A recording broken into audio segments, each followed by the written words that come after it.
लोकवृत्त मराठी, लोकशाहीचा खरा आवाज। नाशिकमधील ईशानेश्वर मंदिरासाठी 2018 साली मंजूर झालेल्या 1.5 कोटी रुपयांच्या निधीवरून आता नव्यानं राजकीय आणि सामाजिक वाद पेटण्याची चिन्ह दिसतायत। मधील अशोक खरात यांच्याशी संबंधित ईशानेश्वर मंदिरासाठी शासन निर्णयानुसार तब्बल 1.5 कोटी रुपयांचा निधी मंजूर करण्यात आला होता। त्यावेळी राज्यात देवेंद्र फडणवीस यांच्या नेतृत्वाखालील महायुती सरकार सत्तेत होते।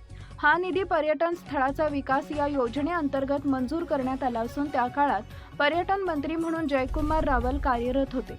शासनाच्या या निर्णयानुसार मंदिर परिसरात भक्तनिवास, सुशोभीकरण, पेवर ब्लॉक, सभामंडप आणि प्रसाधनगृह यांसारखी विविध विकास कामं सार्वजनिक बांधकाम विभाग मार्फत प्रस्तावित करण्यात आली होती। दरम्यान सध्या अशोक खरात यांच्यावर भोंदूगिरी व फसवणुकी संदर्भात विविध आरोप होत असल्याने या निधी मंजुरीचा विषय पुन्हा चर्चेत आलाय।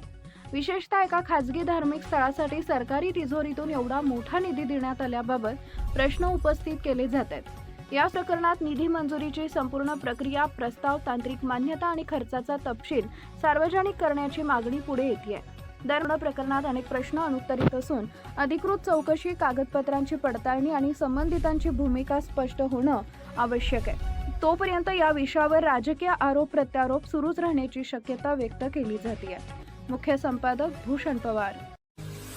महत्त्वाच्या बातम्या पाहण्यासाठी आमच्या लोकवृत्त मराठी न्यूज चॅनलला यूट्यूबवर सबस्क्राईब करा आणि बेल आयकॉन प्रेस करा।